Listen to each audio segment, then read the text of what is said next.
Hey everyone, today I'm going to teach you how to apply for Amazon Flex delivery job in United States first. You have to open the Amazon Flex application and then click on Create an Account. My screen is black because of the privacy of the Amazon Flex application. You can read and do the steps after that.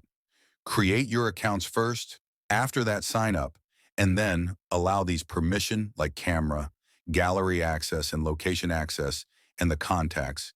And then click on these options, for example.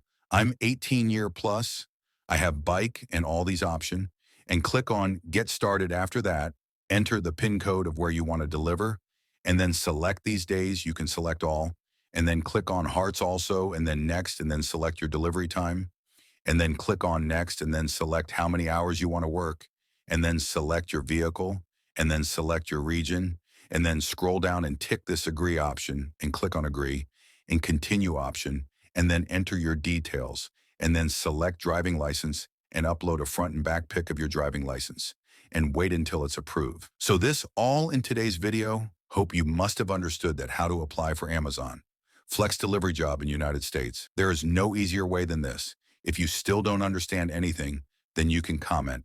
I will definitely reply to you or make a video on your topic. Hit the like button and press the subscribe, drop a comment. Thanks.